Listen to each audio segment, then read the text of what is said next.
Welcome to Rahul coaching classes. देखिए इस video के अंदर class 11 chapter 11 introduction to three dimensional geometry के कुछ इंपॉर्टेंट क्वेश्चंस मैं कराऊंगा जो कि आपके एग्जाम के पॉइंट ऑफ व्यू से बहुत ज़्यादा इंपॉर्टेंट होंगे। तो इन क्वेश्चंस को आप अच्छे से एग्जाम से पहले करके जाइएगा ताकि आप अच्छे से मार्क्स गेन कर सकें। तो एक ही वीडियो होगी इस चैप्टर से रिलेटेड। इसी वीडियो के अंदर जितने भी इंपॉर्टेंट क्वेश्चंस होंगे वो मैं सब कवर करा दूंगा इसी के अंदर। आपको इससे अलग कुछ भी देखने की जरूरत नहीं पड़ेगी। तो हर क्वेश्चन जो भी मैं लूंगा उसके अंदर और भी जो बातें होंगी, इंपॉर्टेंट बेसिक बातें जो होंगी, वो मैं उन क्वेश्चंस के अंदर ही कवर करा दूंगा। ठीक है, जैसे पहले क्वेश्चन दिया हुआ है 3 vertices of a parallelogram ABCD are. अब यहाँ पे ए पॉइंट दिया हुआ है 3, -1, 2। बी पॉइंट दिया हुआ है 1, 2, -4 और सी पॉइंट दिया हुआ है। तो देखिए आप जानते हैं कि पैरेललोग्राम क्या होता है। तो पैरेललोग्राम अगर मैं बनाऊं तो जैसे मान लीजिए ये एक फिगर है पैरेललोग्राम। तो पैरेललोग्राम की एक प्रॉपर्टी होती है कि इसकी अपोजिट साइड जो होती हैं वो तो इक्वल होती हैं और एक दूसरे के पैरेलल भी होती हैं। जैसे ABCD के क्या है, इक्वल भी और पैरेलल भी है। सेम इसी तरह से AD और BC आपस में पैरेलल भी हैं और इक्वल भी हैं। रेक्टेंगल भी एक पैरेललोग्राम होता है, स्क्वायर भी एक पैरेललोग्राम होता है, ऐसे ही रोम्बस एक पैरेललोग्राम होता है। तो सेम प्रॉपर्टी पैरेललोग्राम, इस तरीके की फिगर को हम पैरेललोग्राम बोलते हैं। और इसकी एक और प्रॉपर्टी होती है जो इसके डायगोनल्स है। जैसे ये AC एक डायगोनल है और यहाँ पे BD या फिर DB एक डायगोनल है। ये डायगोनल्स एक दूसरे को बाइसेक्ट करते हैं। बाइसेक्ट का मतलब क्या होता है कि अगर इस पॉइंट को मैं कुछ भी मान लेता हूं, मान लीजिए R पॉइंट मानता हूं, अगर मैं लेट कर लूं ये R पॉइंट है, तो जो AR होगा और RC जो होगी ये लेंथ आपस में इक्वल होंगी। सेम इसी तरह से जो DR या फिर RD लेंथ होगी और ये BR या फिर RB लेंथ होगी, ये भी दोनों आपस में क्या होंगी, इक्वल होंगी। तो इसी तरह से बाइसेक्ट करते हैं डायगोनल्स आपस में एक दूसरे को।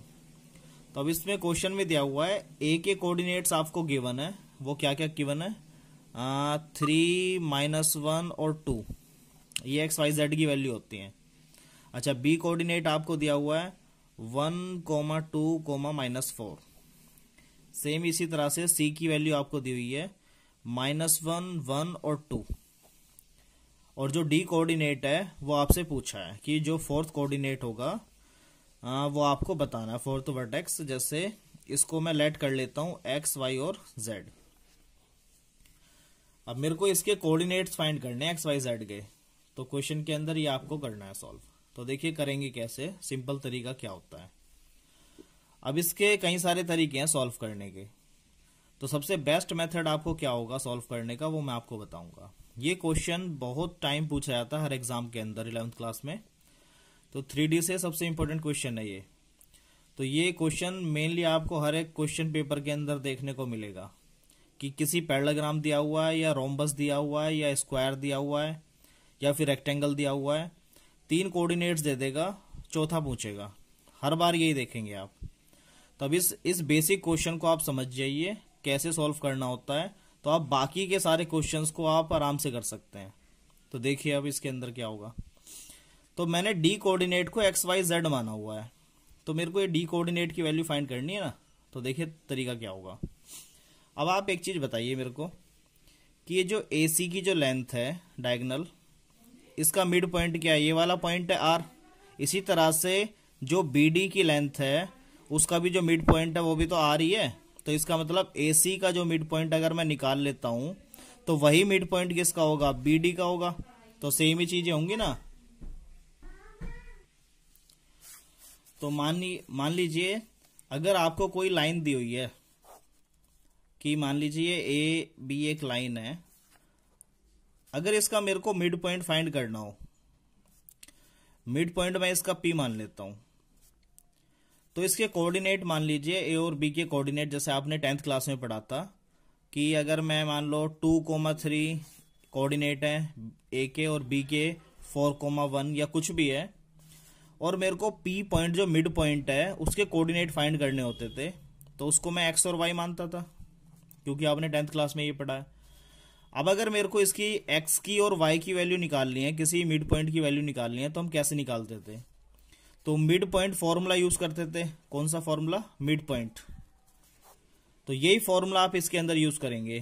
तो जैसे मान लीजिए एक्स की वैल्यू निकालनी है, तो सिंपल तरीका क्या होता था, ये वाली वैल्यू हमेशा किसकी होती है? एक्स एक्सिस की, और ये वैल्यू किसकी होती है? वाई एक्सिस की। फर्स्ट वैल्यू हमेशा एक्स एक्सिस की होती है और सेकंड वैल्यू किसकी होती है? वाई एक्सिस की। तो अगर मेरे को एक्स की वैल्यू निकालनी है तो मैं क्या करता था? x1 plus x2 upon 2। भाई इसको अगर मैं x1 y1 और x2 y2 लेट कर लूं, तो x1 प्लस x2 अपॉन 2 ही तो करते थे। तो 2 प्लस 4 अपॉन 2, तो 6 अपॉन 2 कितना हो जाएगा? 3। तो मेरी जो x की वैल्यू है वो 3 आती थी ना। इसी तरह से y की वैल्यू हम निकालते थे 10th क्लास में। तो y equals to y1 plus y2 upon 2। तो y1 की वैल्यू क्या है? 3, और y2 की वैल्यू कितनी है? 1, और अपॉन में 2। तो 4 अपॉन 2 क्या होता था? 2।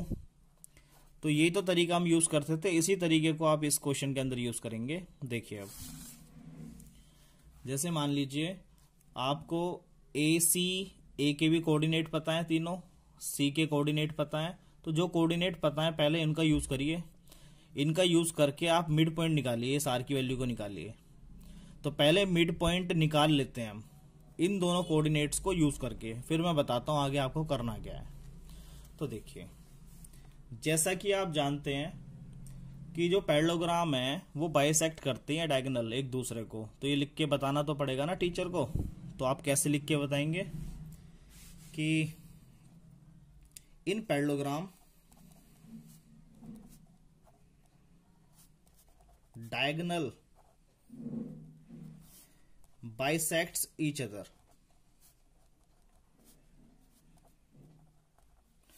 वो बाइसेक्ट करती हैं एक दूसरे को, ठीक है। मान लीजिए वो बाइसेक्ट कर रही हैं एक दूसरे को आर पॉइंट पे, जैसे मैंने यहां पे लेट किया है। तो आर पॉइंट जो है वो एसी का क्या हुआ? मिड पॉइंट हुआ। तो मुझे बताना पड़ेगा कि भाई R is the mid point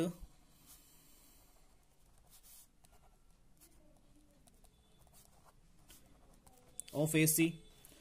अब ये जो आर पॉइंट है वो ए और सी का क्या होगा? मिड पॉइंट होगा। तो मेरे को मिड पॉइंट फॉर्मूला यूज करना है इस आर के पॉइंट्स को निकालने के लिए, कोऑर्डिनेट्स को निकालने के लिए। तो मैं मिड पॉइंट फॉर्मूला यूज करूंगा। तो यहां पे लिखना पड़ेगा बाय मिड पॉइंट फॉर्मूला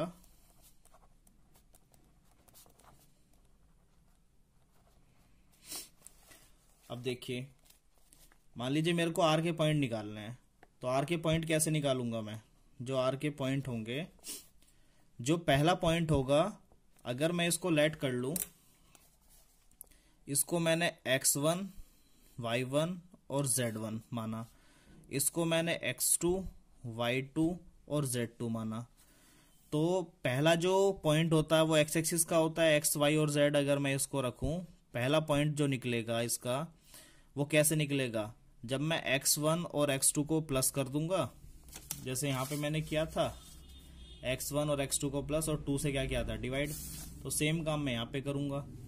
तो पहला पॉइंट निकालने के लिए मैं लिखूंगा यहाँ पे x1 plus x2 upon 2। Same इसी तरह से सेकंड पॉइंट निकालने के लिए मैं क्या करूंगा? y1 plus y2 upon 2।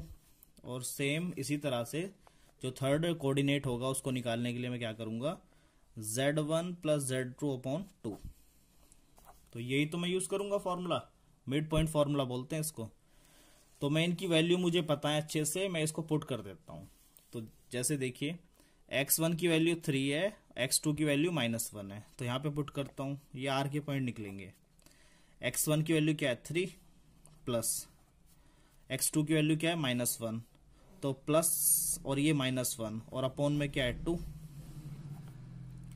इसी तरह से सेकंड कोऑर्डिनेट निकालता हूं, y1 प्लस y2 अपॉन 2। तो y1 -1 है, y2 1 है। तो -1 प्लस 1, तो ये क्या हो जाएगा? 0, मतलब -1 प्लस 1 अपॉन 2। इसी तरह से z के कोऑर्डिनेट फाइंड करता हूं। तो 2 प्लस 2, तो 2 प्लस 2 कितना होता है? 4। और अपॉन में 2। अब मैं इसको अगर सॉल्व करूं तो यही तो आएगा। तो 3 प्लस माइनस क्या होता है, माइनस। 3 माइनस 1 कितना होगा, 2/2। इसी तरह से -1 प्लस 1 कितना होता है, 0/2। इसी तरह से 2 प्लस 2 कितना होता है, 4/2। इसको थोड़ा और सॉल्व करूं तो r के कोऑर्डिनेट मेरे को पता चल गए। इसको मैं काटूंगा तो 1, 0/2 तो 0 ही होता है, और 4/2 कितना होता है, 2। तो मुझे यार r के कोऑर्डिनेट्स पता चल गए। r के कोऑर्डिनेट्स क्या क्या है, 1, 0 और 2। ये कोऑर्डिनेट्स हैं इस पॉइंट के, r के। अगर मुझे r के कोऑर्डिनेट्स पता चल गए, अब देखिए इन्हीं कोऑर्डिनेट्स का मैं यूज करके एक्स वाई जेड की वैल्यू फाइंड करूंगा, क्योंकि मैं फिर से वही काम करूंगा कि बी डी का मिड पॉइंट क्या है, ये आर। तो आर के कोऑर्डिनेट मेरे को पता चल गए ना पहले से ही, तो मैं एक्स वाई जेड की वैल्यू फाइंड कर सकता हूं। और वही आपको एग्जाम में करना है कि फोर्थ कोऑर्डिनेट फाइंड करना है, मतलब एक्स वाई जेड की वैल्यू फाइंड करनी है। क्योंकि फोर्थ कोऑर्डिनेट डी है ना, वो तीनों एक्स वाई जेड पता होंगे तभी तो पता चाहेंगे। तो देखिए यहाँ पे, तो जैसे एक्स की वैल्यू मैं अगर मैं फाइंड करूंगा तो तरीका क्या होगा, एक्स और इसको मैं x1 मान लेता हूं, इसको मैं x2 मान लेता हूं, सॉरी y1, और इसको z1। इसी तरह से इसको x2, y2 और z2। अगर मैं लेट कर लूं तो मिड पॉइंट फॉर्मूला फिर से अप्लाई करूंगा। इस बार किस पे अप्लाई करूंगा, BD के अलोंग। यहां पे मैंने AC के अलोंग किया था, इस बार मैं मिड पॉइंट फॉर्मूला BD के अलोंग करूंगा। तो देखिए,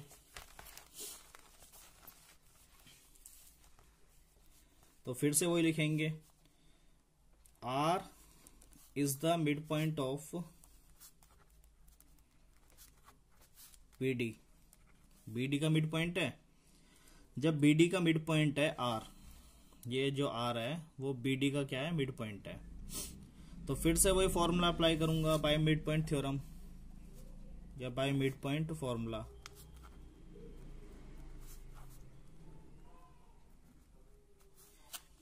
तो मैं क्या बोल सकता हूं कि जो R के जो पॉइंट हैं, पहला पॉइंट हमेशा X का होता है, ये Y का और ये Z का। तो अभी मैंने फॉर्मूला आपको बताया कि x equals to x1 plus x2/2 होता है। तो अगर मैं इसी फॉर्मूले को यहाँ पे यूज करूं तो ये वैल्यू जो है वो तो एक्स वाई जेड की वैल्यू है, ये वाली। तो x की वैल्यू 1 है ना, तो यहाँ x की जगह क्या रखूंगा, 1 equals to x1 plus x2। ये वैल्यू हमेशा कौन सी होती हैं, जो कोऑर्डिनेट्स होते हैं साइड वाले। तो x1 की वैल्यू अभी x मानी हुई है और x2 की वैल्यू क्या है, 1। तो x1 प्लस x2 मतलब x प्लस 1। तो x1 की जगह x आ जाएगा और x2 की जगह 1 आ जाएगा और अपॉन में 2। अब ये 2 इधर आके मल्टीप्लाई हो जाएगा, 2 1 जा 2 इक्वल्स टू x प्लस 1 बचेगा। तो x की वैल्यू क्या आ जाएगी, ये 1 इधर आके माइनस हो जाएगा, 2 माइनस 1 बचेगा क्या, 1। तो इसका मतलब x की वैल्यू तो आपको पता चल गई, x कोऑर्डिनेट तो पता चल गया 1 है। सेम इसी तरह से मैं y कोऑर्डिनेट फाइंड करूंगा। तो जैसे यहाँ पे y कोऑर्डिनेट क्या दिया हुआ है, 0 मिड पॉइंट पे। तो 0 इक्वल होगा y1 प्लस y2/2। तो y1 की वैल्यू क्या है, y, और y2 की वैल्यू क्या है, 2। तो y प्लस 2 अपॉन में 2। तो 2 जीरो से क्या हो जाएगा, 0 इक्वल्स टू y प्लस 2। तो 2 इधर आके माइनस हो जाएगा, तो 0 माइनस 2 तो माइनस 2 ही होता है। तो y की वैल्यू क्या होगी, 2। सेम इसी तरह से मैं z की वैल्यू फाइंड करूंगा। तो आपको पता है कि z का कोऑर्डिनेट 2 है यहाँ पे। तो z1 प्लस z2/2 करेंगे। तो ये जो z का कोऑर्डिनेट लेट किया हमने 2, तो 2 इक्वल्स टू z1 की वैल्यू z है और z2 की वैल्यू -4 है। तो z equals to z plus -4/2, क्योंकि ये z1 की वैल्यू है, ये z2 की वैल्यू है -4 और अपॉन में 2। और इक्वल्स टू में क्या आएगा, जो z का कोऑर्डिनेट है, z का कोऑर्डिनेट 2 है ना, तो ये 2 दे रखा है। ठीक है, कंफ्यूज नहीं हो ना। अच्छा, इसको मैं अगर सॉल्व करूं तो 2 2 जा क्या होगा, 4। Equals to z, plus minus क्या होता है माइनस, तो जेड की वैल्यू आप निकालेंगे, -4 इधर आए किस में हो जाएगा प्लस में, तो 4 + 4 कितना होता है 8, तो जेड की वैल्यू क्या होगी 8। तो देखिए इसकी तो कोऑर्डिनेट फाइंड करने थे आपको डी पॉइंट के, तो एक्स वाई जेड की वैल्यू फाइंड करनी थी, तो एक्स वाई जेड की वैल्यू क्या आ गई 1, -2 और 8। तो डी कोऑर्डिनेट जो है, जो डी के कोऑर्डिनेट थे वो आपने निकाल लिए, वो क्या क्या है, एक्स की वैल्यू है 1 और वाई की वैल्यू है -2 और जेड की वैल्यू क्या है 8। तो यही आपका क्या होगा आंसर होगा। ठीक है, इसी तरह से नेक्स्ट क्वेश्चन देखते हैं जो कि बहुत इंपॉर्टेंट होगा आपके एग्जाम पॉइंट ऑफ व्यू से। देखिए अच्छा, नेक्स्ट क्वेश्चन ये दिया हुआ है, प्रूव दैट ए पॉइंट है 3, 2, -4, बी कोऑर्डिनेट्स हैं 5, 4, -6 और सी कोऑर्डिनेट्स हैं 9, 8, -10। ये कोलिनियर प्रूफ करके दिखाने हैं। जैसे अगर लेट से अगर मैं एक लाइन ड्रॉ करूं और इस पे ए पॉइंट यहां पे रखता हूं, बी यहां पे रखता हूं, बी यहां पे रखता हूं और सी पॉइंट यहां पे रखता हूं। अब उसने ए पॉइंट दिया हुआ है 3, 2, -4 और बी पॉइंट दिया हुआ है 5, 4, -6 और सी पॉइंट क्या दिया हुआ है 9, 8 और -10।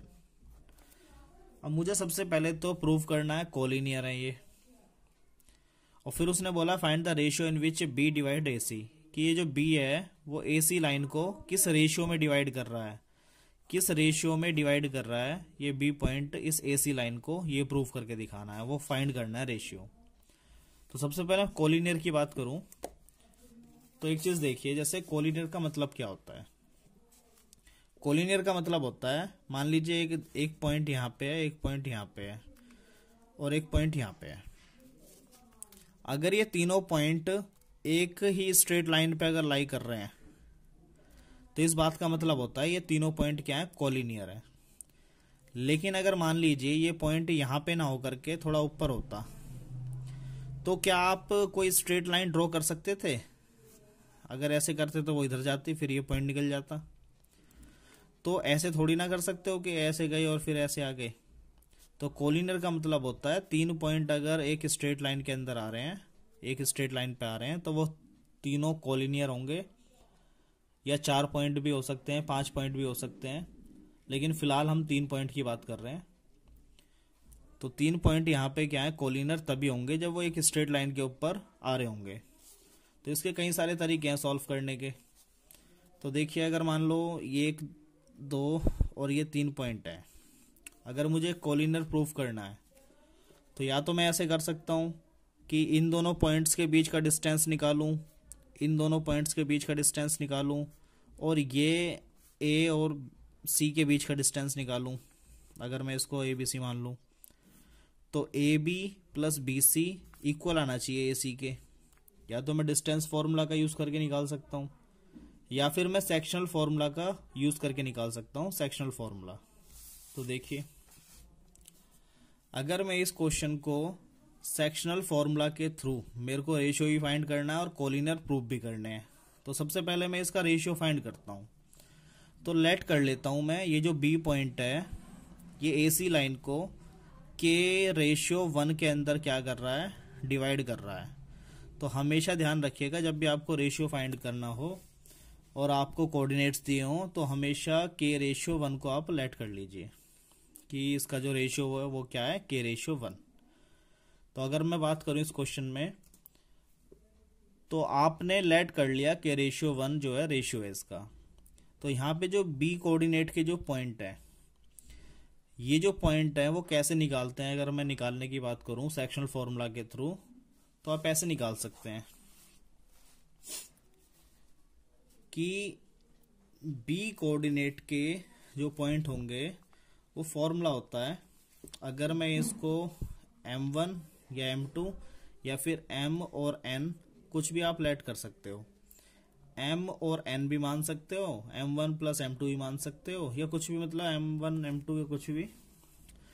तो जैसे m और n मैंने रेशियो माना इसका, और इनको हम लेट करते हैं x1, y1 और z1, और ये कोऑर्डिनेट क्या होते हैं x2, y2 और z2। ठीक है, अब मेरे को ये कोऑर्डिनेट्स फाइंड करने हैं, हालांकि मुझे पहले से ही पता है, लेकिन फिर भी मैं आपको करके दिखा रहा हूं। उसके अंदर रेशियो फाइंड करते कैसे हैं, वो तरीका क्या होगा समझिएगा। तो सेक्शनल फॉर्मूला का मैं यूज करूंगा। वो सेक्शनल फॉर्मूला क्या होता है देखिए,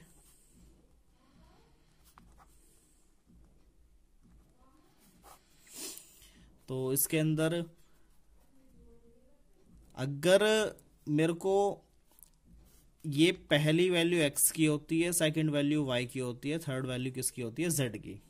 तो अगर मैं x की वैल्यू फाइंड करूं सेक्शनल फॉर्मूला के थ्रू, तो मैं ऐसे बोल सकता हूं कि x1 की मल्टीप्लाई करूंगा n से और x2 की मल्टीप्लाई करूंगा m से। तो mx2 प्लस nx1 अपॉन में m प्लस n, ये जो मेरा पहला पॉइंट जो आएगा कोऑर्डिनेट, वो x का कोऑर्डिनेट आएगा। इसी तरह से अगर मैं y का कोऑर्डिनेट निकालूंगा, तो इसके लिए मैं क्या करूंगा, y वाली चीजें यूज करूंगा, y1 और y2। तो इसकी इधर मल्टीप्लाई होगी, और इस वाली नंबर की ये जो रेशियो दे रखा है सेकंड वाले की फर्स्ट वाले मल्टीप्लाई होगी। ऐसे क्रॉस मल्टीप्लाई करते हैं, इसकी इससे और इसकी इससे। तो पहले कोई भी ले लो, उससे कोई फर्क नहीं पड़ेगा क्योंकि बीच में प्लस है। तो अगर मैं इसको सॉल्व करूं my2 प्लस ny1, और नीचे तो सेम ही रहेगा m प्लस n। सेम इसी तरह से मैं जब थर्ड कोऑर्डिनेट फाइंड करूंगा, तो mz2 प्लस nz1, और अपॉन में क्या होगा m प्लस n। तो ये मेरे तीन कोऑर्डिनेट्स आएंगे। किसके कोऑर्डिनेट होंगे, b के कोऑर्डिनेट होंगे, ये वाले। मुझे पहले से ही पता है, लेकिन मेरे को रेशियो फाइंड करने के लिए ऐसा कोऑर्डिनेट फाइंड करना जरूरी है k की फॉर्म में, तभी तो मैं k की वैल्यू फाइंड कर पाऊंगा। तो देखिए, तो अगर मैं इसको आगे सॉल्व करूं b के कोऑर्डिनेट्स, तो मैं इनकी वैल्यू पुट करता हूं। तो देखिए mx2, तो m की वैल्यू क्या है k, और x2 की वैल्यू क्या है 9, तो 9k हो जाएगा, 9k मल्टीप्लाई करेंगे, प्लस n की आप x1 से मल्टीप्लाई करेंगे, मतलब 1 की आप 3 से करेंगे, तो प्लस का 3 बन जाए 3 हो जाएगा, और अपॉन में क्या है m प्लस n, मतलब m की वैल्यू k है, n की वैल्यू 1 है, तो k प्लस 1 आ जाएगा। सेम इसी तरह से मैं इसको सॉल्व करूंगा। अगर my2 प्लस ny1, my2 मतलब k इंटू 8k बोल सकता हूं, प्लस n की मैं 2 से मल्टीप्लाई करूंगा, मतलब 1 की मैं 2 से मल्टीप्लाई करूंगा, तो 2 1 जा 2, और अपॉन में m प्लस n मतलब k प्लस 1। ठीक है, इसी तरह से k की मैं किससे मल्टीप्लाई करूंगा, -10 से, mz2 है फॉर्मूले के अंदर, तो k की अगर मैं -10 से करूंगा तो माइनस का 10 ही आएगा, माइनस का 10 k की -10 से करेंगे -10k, और 1 की मैं -4 से करूंगा, तो प्लस माइनस तो माइनस ही हो जाएगा, और 4 1 जा क्या हो जाएगा 4, और अपॉन में m प्लस n मतलब k प्लस 1। तो ये कोऑर्डिनेट्स निकल के आएंगे। अच्छा, कोऑर्डिनेट्स निकाल दिए मैंने। अब मेरे को पता है कि यार ये जो पॉइंट है b के, वो तो गिवन है मेरे को पहले से ही। b के जो पॉइंट है वो मुझे पहले से ही गिवन है, 5 4 और कितना है -6। अगर मैं इन तीनों को कंपेयर करूं तो मेरे को k की वैल्यू निकल जाएगी। तो तीनों को कंपेयर करके क्या फायदा, किसी एक को कंपेयर कर लो ताकि k की निकल जाए वैल्यू, क्योंकि मेरे को तो k की एक ही वैल्यू तो निकलनी है।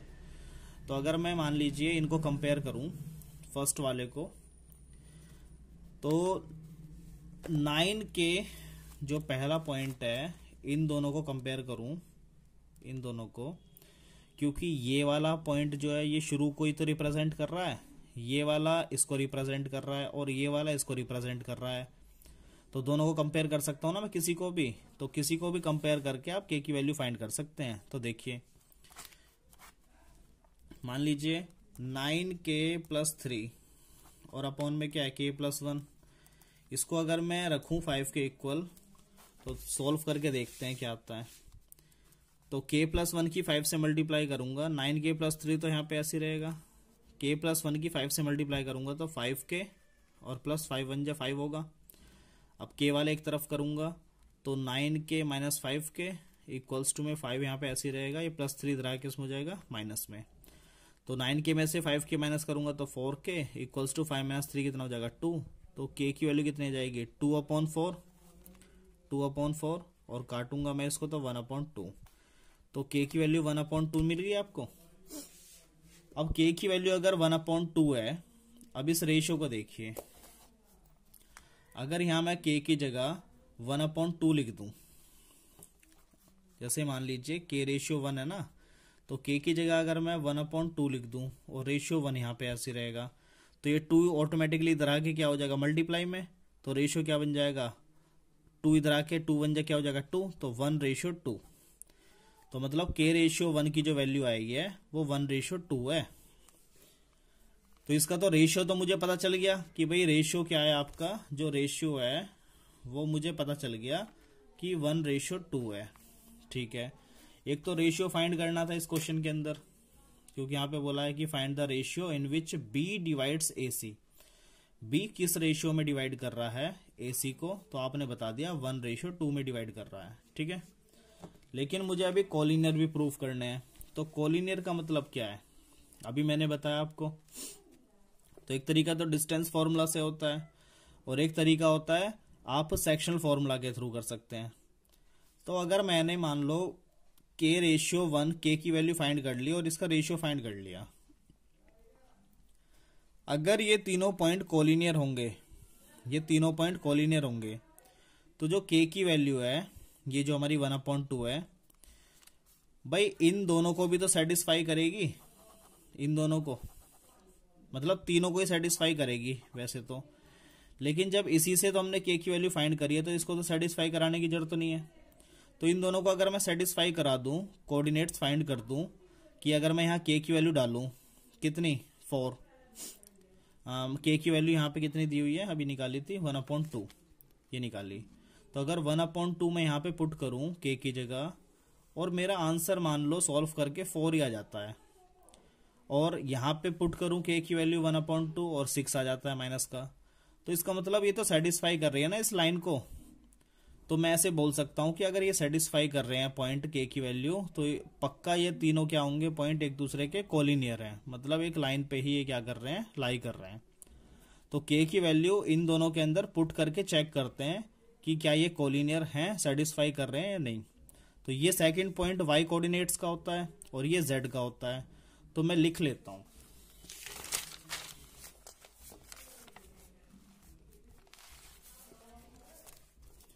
तो अगर मैं मान लीजिए y कोऑर्डिनेट फाइंड करूं, y कोऑर्डिनेट,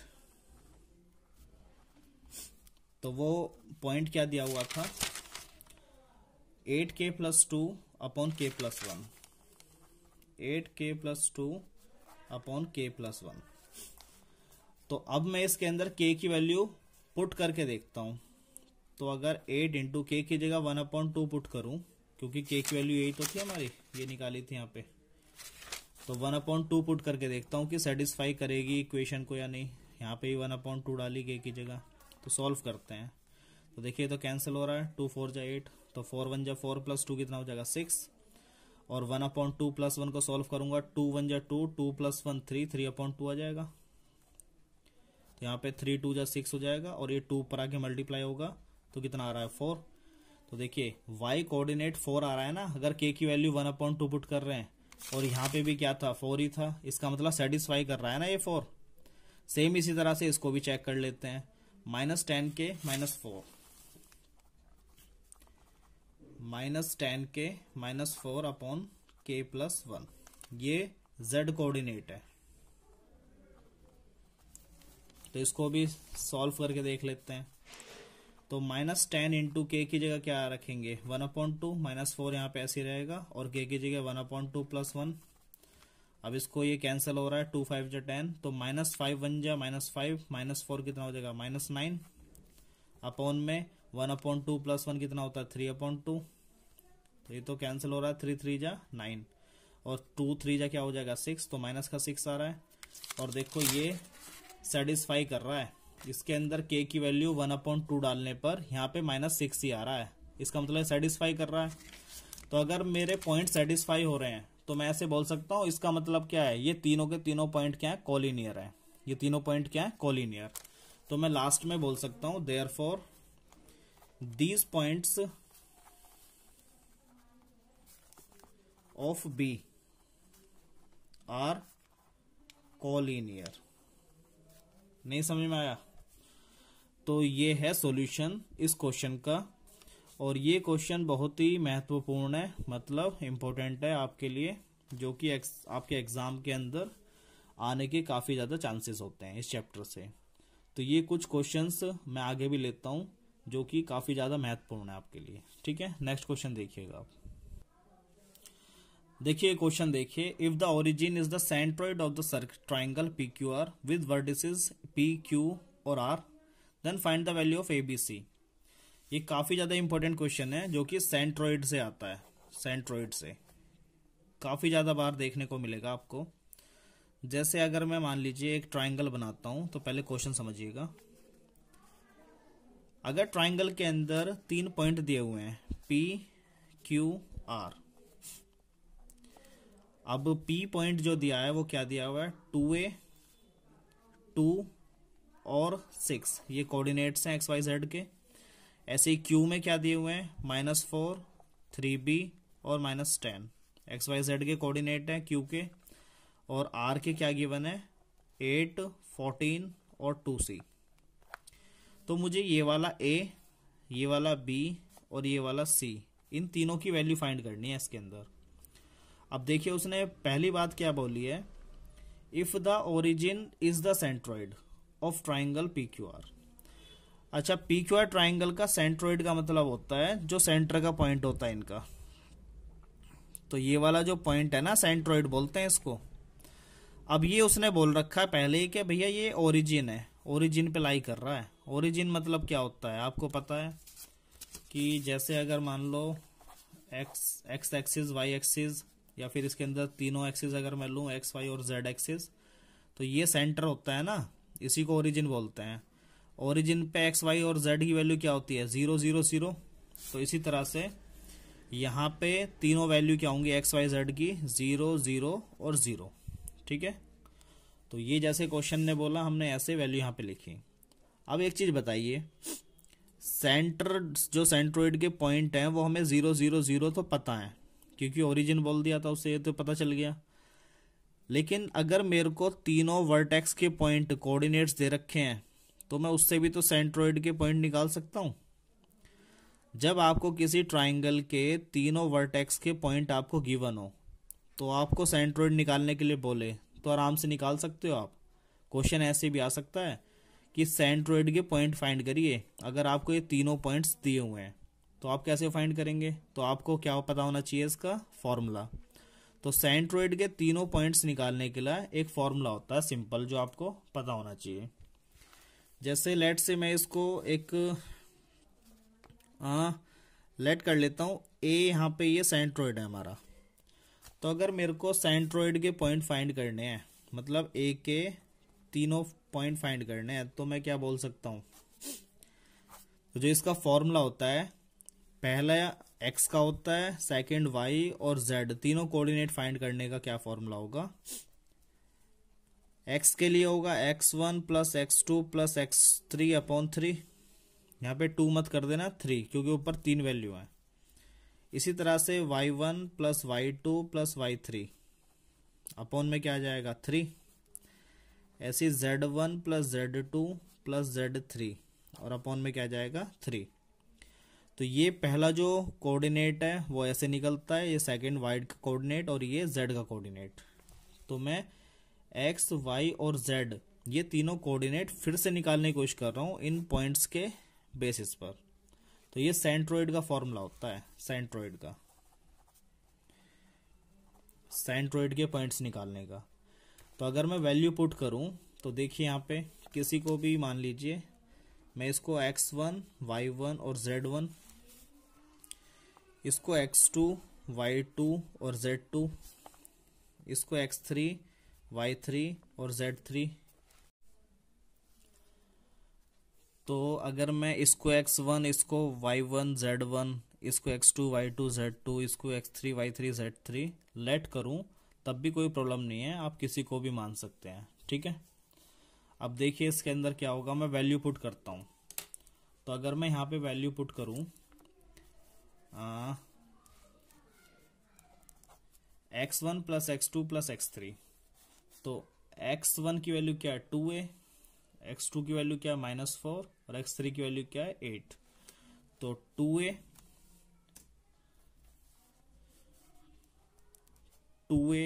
प्लस -4 प्लस 8 और डिवाइड में क्या है 3।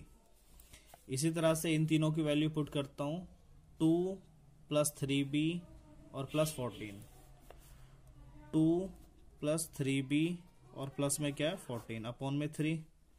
इसी तरह से इसकी वैल्यू पुट करता हूं, z1 plus z2 plus z3, तो 6 प्लस -10 प्लस 2c और अपॉन में क्या दिया हुआ है 3। अब मैं थोड़ा सॉल्व करूं अगर इनको, तो 2a यहां पर ऐसे रहेगा, -4 प्लस 8 कितना होता है, प्लस का 4 होता है अपॉन में 3। इसी तरह से 3 भी यहां पे मैं पहले लिख देता हूं, 14 प्लस 2 कितना होता है 16 और अपॉन में 3। सेम इसी तरह से 2c पहले लिख देता हूं, 6 माइनस 10 कितना होता है माइनस का 4 अपॉन 3। तो अब अगर मैं एक चीज देखिए, ये पहला जो कोऑर्डिनेट है वो किसका होता है भाई, ये शुरू वाला x का होता है, सेकंड y का और थर्ड z का। तो ये x का है, ये y का और ये z का। ये तीनों कोऑर्डिनेट मैंने इन तीनों वर्टेक्स के बेसिस पे निकाले। यही सेंट्रोइड के पॉइंट है ये तीनों, और सेंट्रोइड के पॉइंट मेरे को पहले से भी दे रखे हैं 0 0 0। तो जब ये 0 0 0 मेरे को पहले से पॉइंट पता है, तो इसका मतलब a के ही पॉइंट ये तीनों भी हैं और a के पॉइंट ये तीनों भी हैं। तो इन तीनों को मैं आपस में कंपेयर कर सकता हूं या नहीं, जब ये एक ही चीज के पॉइंट दिए हुए हैं। तो मैं कंपेयर कर लेता हूं। तो जब मैं इनको कंपेयर करूंगा तो देखिए 2a प्लस 4 अपॉन 3 किसके इक्वल होगा 0 के, तो रख के देखते हैं। 2a प्लस 4 अपॉन 3 0 के इक्वल कंपेयर करके देखता हूं। तो 3 0 से क्या हो जाएगा 0, तो 2a प्लस 4, तो 2a equals to a plus 4 इधर आगे किसमें हो जाएगा माइनस का, तो a की वैल्यू कितनी आएगी -4 अपॉन 2। तो इसको सॉल्व करा तो माइनस का 2। तो यार मेरे को तो a की वैल्यू पता चल गई और ये मेरे को फाइंड करना था a। अब मैं b की फाइंड करता हूं, तो इन दोनों को कंपेयर करूंगा। तो 3b प्लस 16 अपॉन 3 किसके इक्वल रखूंगा 0 का, फिर से ये तो 0 ही हो जाएगा। तो 3b प्लस 16 यहाँ पे ऐसे रहेगा, प्लस 16 इधर आके किसमें हो जाएगा माइनस में। तो b की वैल्यू क्या जाएगा -16 अपॉन 3। तो b की वैल्यू फाइंड कर दी। इसी तरह से मैं c की वैल्यू फाइंड करूंगा। अगर इन दोनों को कंपेयर करूं, 2c minus 4 upon 3 equals to 0, तो ये तो इधर आके 0 हो जाएगा। तो 2c minus 4, 2c equals two plus का 4 हो जाएगा इधर आके। तो c की वैल्यू कितनी आ जाएगी 4 अपॉन 2। अगर मैं इसको कंपेयर करूं तो 2 2 जा 4, तो c की वैल्यू कितनी आ जाएगी 2।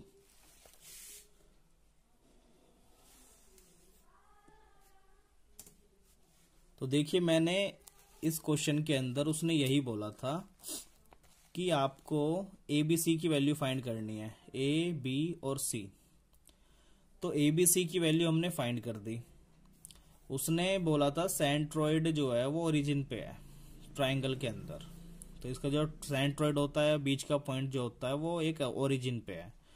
तो ओरिजिन पे है तो 0 0 0 पक्का होना चाहिए एक्स वाई जेड की वैल्यू। अब मुझे जब एबीसी की वैल्यू फाइंड करनी है, यहाँ पे ए की फॉर्म में है, यहाँ पे बी की फॉर्म में है, यहाँ पे सी की फॉर्म में है, तो मुझे तो ये पता है कि सेंट्रोइड का एक फॉर्मूला भी होता है ये तीनों पॉइंट फाइंड करने का। तो ये फॉर्मूला में मैंने ये तीनों वैल्यू पुट करी और तीनों वैल्यू निकालने के बाद में मैंने इनको कंपेयर कर दिया 0 से। जब इन तीनों को कंपेयर करा 0 से तो A, B और C की वैल्यू निकल गई। तो ये बहुत ही इंपॉर्टेंट क्वेश्चन है। सेंट्रोइड से डायरेक्ट क्वेश्चन ऐसे भी आता है कि तीनों पॉइंट आपको देंगे वर्टेक्स के कोऑर्डिनेट जो XYZ और बोलेगा कि सेंट्रोइड के पॉइंट फाइंड करके दिखाओ। तो जब आपको फॉर्मूला पता होगा तो आप आराम से निकाल देंगे। तो ये बहुत ही इंपॉर्टेंट क्वेश्चन है जो कि हर एक क्वेश्चन पेपर के अंदर देखा जाता है। ठीक है, इसी तरह से नेक्स्ट क्वेश्चन देखते हैं। देखिए नेक्स्ट क्वेश्चन है, a point R with X coordinate 4 lies on the line segment joining the points P and Q. Find the coordinates of the point R. मुझे R के कोऑर्डिनेट्स फाइंड करने हैं, तो तीनों कोऑर्डिनेट फाइंड करने हैं, लेकिन उसने बोल दिया है कि विद X कोऑर्डिनेट 4। मतलब ये तीनों जो कोऑर्डिनेट होते हैं, पहला X का होता है, दूसरा Y का होता है, तीसरा Z का होता है। तो X कोऑर्डिनेट तो मेरे को दे रखा है 4 पहले से ही, मतलब बाकी के बचे 2 कोऑर्डिनेट Y और Z के मेरे को क्या करने हैं, फाइंड करने हैं। अच्छा, उसने P के कोऑर्डिनेट दे रखे हैं और Q के कोऑर्डिनेट दे रखे हैं, बस मुझे ये 2 कोऑर्डिनेट फाइंड करने हैं। तो जब भी आपको लाइन गिवन हो और उसका कोई भी पॉइंट बीच का दिया हो तो हमेशा सेक्शनल फॉर्मूला यूज करते हैं हम। तो लेट कर लेते हैं, रेशियो हमें गिवन नहीं है तो रेशियो हम क्या मान लेते हैं, K/1, आपको बताया था मैंने। तो जब भी आपको रेशियो गिवन ना हो और आपको किसी भी लाइन के पॉइंट दिए हों तो आप K/1 लेट कर सकते हैं। तो ये पहली वैल्यू किसकी होती है, M की, और दूसरी वैल्यू किसकी होती है, N की। तो M/N इनको हम मानते हैं अगर मैं सेक्शनल फॉर्मूला की बात करूं। तो सेक्शनल फॉर्मूला के अकॉर्डिंग अगर मैं चलूं तो इसको मैं X1, Y1 और Z1, इसको X2, Y2 और Z2। तो सेक्शनल फॉर्मूला क्या होता है आपको पता है,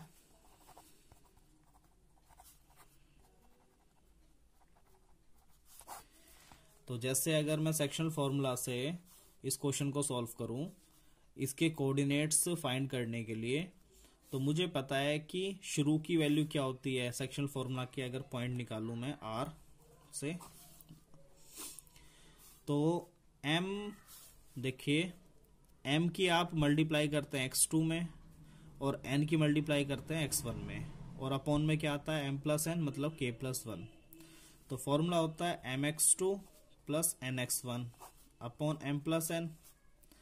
इसी तरह से Y के जब आप निकालेंगे तो M की Y2 से करेंगे और N की Y1 से करेंगे, तो Y के कोऑर्डिनेट्स निकल जाएंगे, मतलब My2 प्लस NY1 अपॉन में M+N।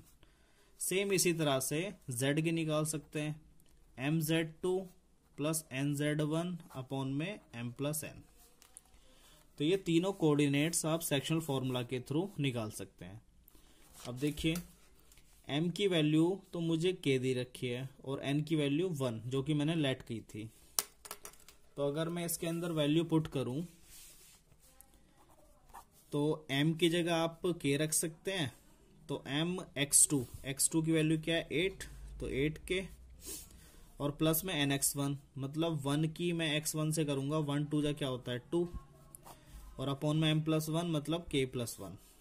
ठीक है, इसी तरह से आप इनको सॉल्व करेंगे।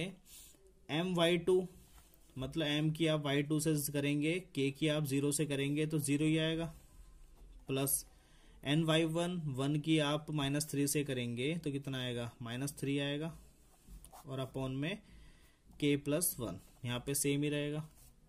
इसी तरह से आप Z वाली करेंगे तो MZ2 मतलब K की आप 10 से मल्टीप्लाई करेंगे तो 10K, और प्लस में 1 की आप 4 से करेंगे, प्लस का 4 1 जा 4, और K+1 तो नीचे सेम ही रहेगा। अब एक चीज देखिए, ये तीनों कोऑर्डिनेट्स जो दे रखे हैं, ये X कोऑर्डिनेट है, ये Y है और ये क्या है Z। यार मेरे को जो X का कोऑर्डिनेट है ये वाला, ये तो मेरे को पहले से ही गिवन है, क्योंकि ये एक्स कोऑर्डिनेट होता है और ये वाई होता है और ये किसका होता है, जेड का। तो एक्स तो मेरे को पहले से ही गिवन है 4, और यहाँ पे ये जो कोऑर्डिनेट है वो एक्स का ही होता है। तो मैं इस तरह से कंपेयर कर सकता हूँ ये एक्स वाले कोऑर्डिनेट को एक्स वाले कोऑर्डिनेट के साथ। तो अगर मैं कंपेयर करूं तो जैसे आप देख रहे होंगे कि एक्स कोऑर्डिनेट जो मेरे को पता है पहले से ही, वो कितना दे रखा है 4, और यहाँ पे एक्स का कोऑर्डिनेट क्या दे रखा है 8k+2 अपॉन में k+1। तो ये किसके इक्वल हो जाएगा 4k। तो अगर मैं इसको थोड़ा सॉल्व करूं, इसको अगर मैं थोड़ा सॉल्व करूं 8k+2 इक्वल्स टू, ये k+1 4 से मल्टीप्लाई करूंगा तो 4k+4 आ जाएगा। 8k, ये 4k इधर आके माइनस होगा, 8k में से 4k माइनस करूंगा तो 4k बचेगा, और 4 यहाँ पर ऐसे रहेगा, +2 इधर आके माइनस होगा तो 4 - 2 क्या होगा 2। तो अगर मैं k की वैल्यू निकालूं तो 2/4 आएगी। तो 2/4 का मतलब क्या होता है 1/2, कैंसिल करके। तो मुझे k की वैल्यू पता चल गई 1/2 है। k की वैल्यू क्या है 1/2। अब ये k की वैल्यू अगर मैं यहाँ पे पुट करूं तो क्या मेरे को y और z का कोऑर्डिनेट नहीं पता चलेगा। तो मुझे y कोऑर्डिनेट क्या गिवन है, मुझे y कोऑर्डिनेट क्या गिवन है आप ये बताइए। ये रहा। तो y कोऑर्डिनेट जो है वो हमें पता है 0 + -3 तो -3 होता है, -3/k+1 है। तो k की वैल्यू तो मेरे को पता है 1/2, मैं पुट नहीं कर सकता इसके अंदर। तो देखो -3/k की जगह 1/2 और +1। अब इसको अगर मैं थोड़ा सॉल्व करूं तो यहाँ पे 3/2 आएगा सॉल्व करके नीचे, और 3 × 3, ये 2 ऊपर जाके मल्टीप्लाई हो जाएगा तो 2 × -1 कितना हो जाएगा। तो y की कोऑर्डिनेट हमें क्या पता चल गया -2। तो y कोऑर्डिनेट पता चल गया। सेम इसी तरह से हम z का भी निकाल सकते हैं। तो z कोऑर्डिनेट क्या होगा, z कोऑर्डिनेट क्या होगा, वो गिवन है हमें 10k+4/k+1।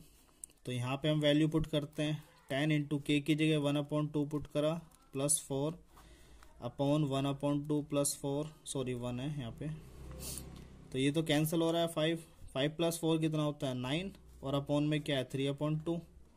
तो 3 3 जा क्या होता है 9, और 2 3 जा क्या हो जाएगा 6, तो 6 आ रहा है। तो हमें y कोऑर्डिनेट पता चल गया -2 और z कोऑर्डिनेट पता चल गया 6। तो मुझे यही तो फाइंड करने थे। तो ये कितना हो गया -2 और ये कितना हो गया 6। तो यही कोऑर्डिनेट मेरे को फाइंड करने थे, मैंने कर दिए बस। तो देखिए आप नेक्स्ट क्वेश्चन क्या होगा। चलिए इस वीडियो को मैं यहीं पे ख़त्म करता हूं। ये कुछ इंपॉर्टेंट क्वेश्चन थे चैप्टर नंबर 12, जो कि इंट्रोडक्शन टू 3D ज्योमेट्री था। तो इन क्वेश्चंस को आप अगर नहीं समझ में आए हो या कुछ भी प्रॉब्लम आ रही हो आपको किसी क्वेश्चन के अंदर, तो पहले तो इस वीडियो को कम से कम 2 बार या 3 बार देखिएगा, आपको चीजें समझ में आने लगेंगी। तो यही चीजें घुमा फिरा करके क्वेश्चंस पूछे जाते हैं एग्जाम के अंदर। तो ये इंपॉर्टेंट क्वेश्चंस मैंने इस वीडियो के अंदर कवर किए। आपको कैसे लगे कमेंट सेक्शन में बताइएगा। अगर अच्छे लगे तो वीडियो को लाइक भी करिएगा, और आगे इसी तरीके की वीडियो पाने के लिए चैनल को सब्सक्राइब भी करिएगा। अच्छा, मैंने 11th क्लास का चैप्टर कोनिक सेक्शन पिछली वीडियो में कवर किया था, उसकी एक प्लेलिस्ट बनी हुई है, आप उसमें चेक करेंगे तो उसमें मैं इंपॉर्टेंट क्वेश्चंस कवर कराया हूं। तो कोनिक सेक्शन के जो भी इंपॉर्टेंट क्वेश्चंस है वो भी आप देख सकते हैं। अच्छा, इस वीडियो को मैं यहीं पे ख़त्म करता हूं। तो मिलते हैं नेक्स्ट वीडियो में, तब तक के लिए टाटा बाय बाय।